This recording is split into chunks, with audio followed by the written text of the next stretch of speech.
Assalamualaikum warahmatullahi wabarakatuh. Selamat bertemu kembali dengan materi informatika. Kemarin kita baru belajar tentang algoritma dan pemrograman. Nah, kali ini anak-anak, hari ini kita akan praktek membuat algoritma. Nah, silahkan dilihat video berikut ini ya.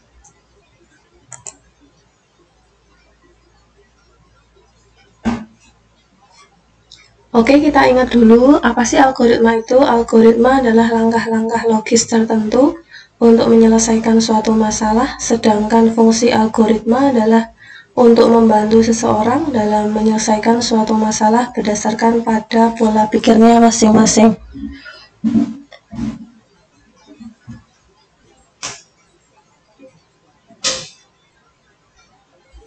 Adapun ciri-ciri algoritma meliputi yang pertama, 1. Ada input, 2. Ada proses, 3. Ada output, yang keempat memiliki instruksi yang jelas dan tidak ambigu, yang kelima harus memiliki stopping rule.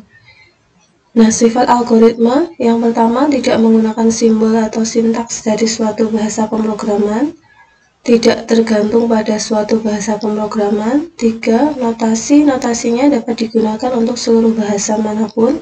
Yang keempat, algoritma dapat digunakan untuk merepresentasikan suatu urutan kejadian secara logis dan dapat diterapkan di semua kejadian sehari-hari. Nah, kemarin kita sudah bahas bahwa algoritma itu bisa ditulis dengan menggunakan flowchart atau bisa juga ditulis dengan menggunakan pseudocode. Ya, kemarin sudah kita bahas itu.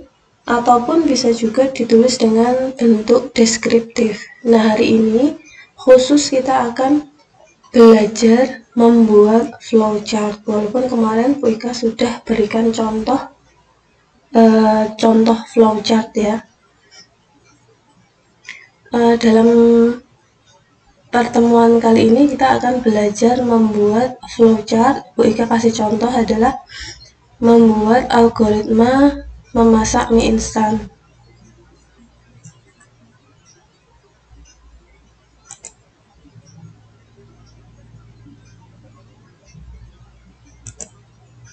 Oke, langkah-langkah yang akan kita buat algoritmanya adalah 1. Menyiapkan 1 bungkus mie instan, air secukupnya, panci, mangkok, sendok, dan garpu.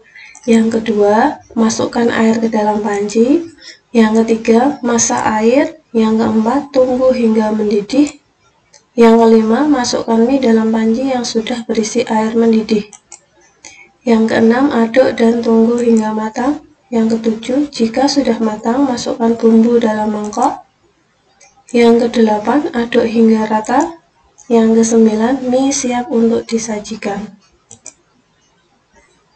Oke, nah ini adalah algoritma membuat mie instan. Nah, sekarang kita membuat flowchart-nya.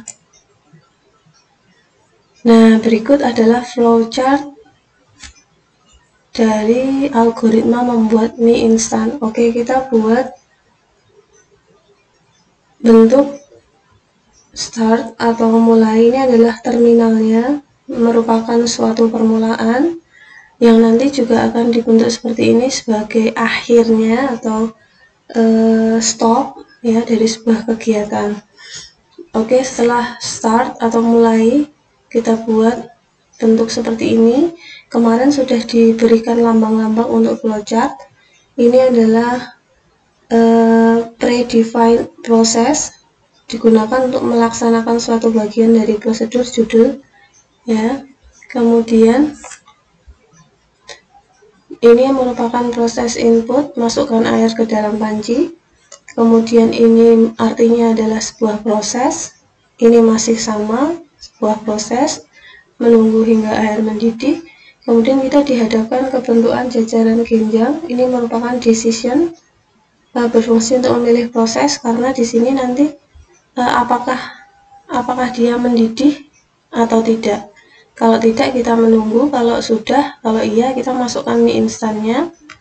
Ya, ini input lagi, kemudian proses, kemudian matang atau tidak. Kalau tidak kita nunggu, kalau iya kita lanjut ke input berikutnya, memasukkan mie.